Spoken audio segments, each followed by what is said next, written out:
সিভিকদেরও করা হচ্ছে র্যাগিং, এই কথায় একটা মিটিংয়ে তুলে ধরলেন এক সিভিক ভলেন্টিয়ার।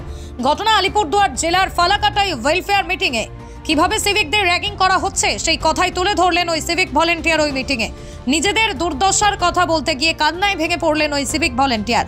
রাজ্য সরকারের নিয়ম অনুযায়ী সিভিক ভলেন্টিয়ারদের চাকরিতে বহাল করা হয় নো ওয়ার্ক নো পে নীতিতে। এবার অসুস্থ হলে সেভাবে ছুটি না থাকার কারণে এই সমস্যায় পড়তে হয় সিভিক ভলেন্টিয়ারদের। শুধু তাই নয়, ছুটি নিলে বেতনও পান না তারা। বহুবার সিভিক ভলেন্টিয়ারদের বেতন বৃদ্ধি ও পদোন্নতি নিয়ে আসার কথা শোনা গেলেও কাজের কাজ কিছুই হয়নি। তাই ভলেন্টিয়ারদের কথা চিন্তা করে তাদের অসুবিধাগুলো সকলের সামনে তুলে ধরে এদিন নো ওয়ার্ক নো পে নীতি তুলে নেওয়ার আবেদন জানানো ওই সিভিক ভলেন্টিয়ার। পাশাপাশি ফালাকাটা থানায় কোনো সিভিক ভলেন্টিয়ার নাইট ডিউটিতে যেতে না পারলে তাকে 3 দিন ধরে বসিয়ে রাখা হয়, তা না হলে লিখিত দিয়ে তবে কাজে যোগদান করতে হয়। তাকে চ্যালেঞ্জ জানতে গেলেই আবার 15 থেকে 20 দিন বসিয়ে রাখা হয়, যেটা র্যাগিং এর থেকে কম কিছু নয়। কিন্তু এই যে নো ওয়ার্ক আমাদের যে একটা নো পে, একটা মাস 30টা দিন যায়, 30টা দিনে একটা কোনো ব্যক্তি বা কোনো মহাশয় একটা কথা বলতে পারবে না তার 30টা দিনে তার সুস্থ যাবে। হয়তো দেখা গেল 10 দিন পরে তার অসুস্থ হয়ে গেল, কাজের সঙ্গে সে যুক্ত নেই, কিন্তু সে 3 দিন আর বেতন পাচ্ছে না। এই যে 3 দিনের যে তার বেতন পাচ্ছে না, তার 3 দিনের জন্য পরিবারটা চলবে কি করে? এই কথাটা কিন্তু নিয়ে আমাদের কথা কেউ ভাবে না। এবার এই কথাটা যে যে জায়গা মতো গিয়ে যে পৌঁছাবে, সেটা পৌঁছে দেওয়ার মতো কোনো ব্যক্তিকে আমরা কিন্তু খুঁজে পাচ্ছি না। কিন্তু মুখেই আমরা অনেক কিছু বলি, অনেকে আশা দিয়ে যায়, বলে যায় যে বেতন বাড়বে, ভবিষ্যৎ ভালো হবে। যতই দিন এগিয়ে যাচ্ছে ততই আমাদের জীবন বিপন্ন হয়ে যাচ্ছে। এই যে 9,000 টাকা বেতন, 9,000 টাকা বেতনে আমার কথাটাই আমি বলি, আমার বাড়ি যেখান থেকে আছে 14 দোকানে 28 কিলোমিটার আপ অ্যান্ড ডাউন মিলে, আমার গাড়ি ভাড়া যায় 60 টাকা, টিফিন খরচ যেটা করা হয় 40 টাকা। এটা হচ্ছে বিপিএল তালিকার টিফিন। ওই টিফিনটা না করলে হয় না, মানুষ বাঁচে। তাহলে 100 টাকা যদি আমার যদি পার ডে খরচা হয়, 200 টাকা দিয়ে আমার কি ফ্যামিলি চলবে? কোনো দিন ডিউটির ক্ষেত্রে যদি দেখা যায় কোন থানায় কোন রকম নিয়ম আছে সেটা আমাদের জানা নেই। যেহেতু আমাদের ফালাকাটা থানায় একটাই নিয়ম হয়, যদি কোনো নাইট ডিউটিতে কেউ যেতে না পারলো তাকে 3 দিন বসিয়ে রাখা হয়। সোজা কথা, 3 দিনের জন্য বসে যাও, না হলে তোমাদের লিখিত দিতে হবে, লিখিত দিয়ে তোমাদেরকে কাজে জয়েন করতে হবে। এটা কি কোনো থানায় কি আছে সেটা আমাদের জানা নেই। কিন্তু ভয় কোথায়? এই যে আমরা যে অফিসার এটা করেছে তার সঙ্গে যদি একটু যদি চ্যালেঞ্জ করা যায়, হয়তো তাকে বসিয়ে রাখবে 15 দিনের জায়গায় 10 দিন, 10 দিনের জায়গায় 1 মাস, হয়তো 6 মাসও কোনো তার খবর রাখবে না। যেটা এক ধরনের বলা হয় র্যাগিং। এই র্যাগিং এর মধ্য দিয়ে আমরা এই ডিউটিগুলো করছি।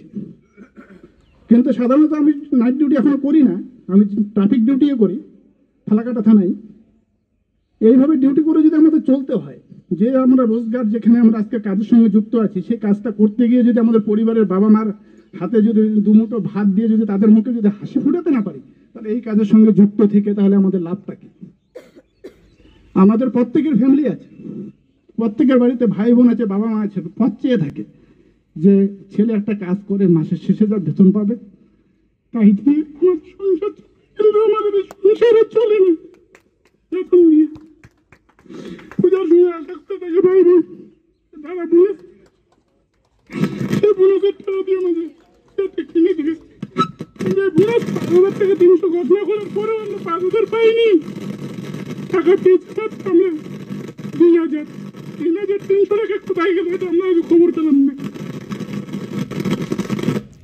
তাই এটা একটা আপনার ভাবতেই নেই বিষয়টা নিয়ে। বলতে গেলে আমাদের অভাব অভিযোগ অনেক আছে, বলতে গেলে সব সমস্যার সমাধান হয় না। কিন্তু সমস্যার সমাধানের জন্য একটা কথাই আপনাদেরকে বলবো, যেটা আমাদের নো ওয়ার্ক নো পে, সেই অপশনটা যাতে এখান থেকে উঠে যায় সেটার জন্য আপনারা একটু দেখবেন।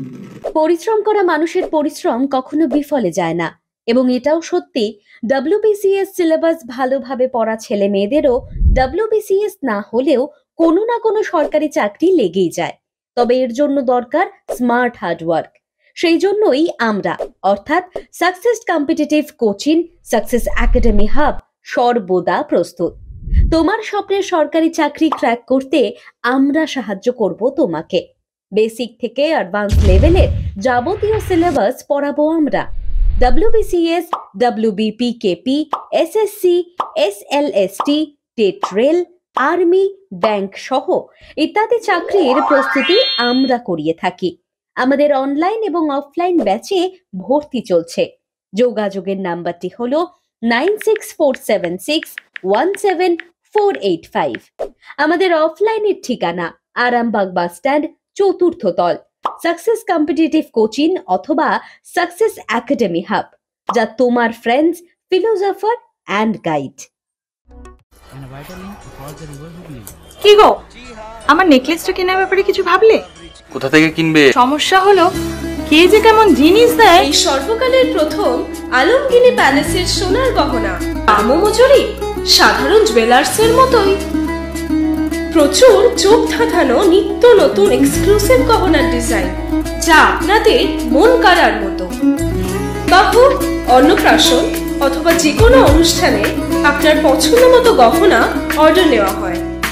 যখন দাম ও মজুরি সাধারণ জুয়েলার্সের মতোই, নিত্য নতুন ডিজাইন ও প্রতিটি গয়না গ্যারান্টি যুক্ত পাওয়া যাচ্ছে, তাহলে আজই চলো শোরুমে আলমগিনি প্যালেসে।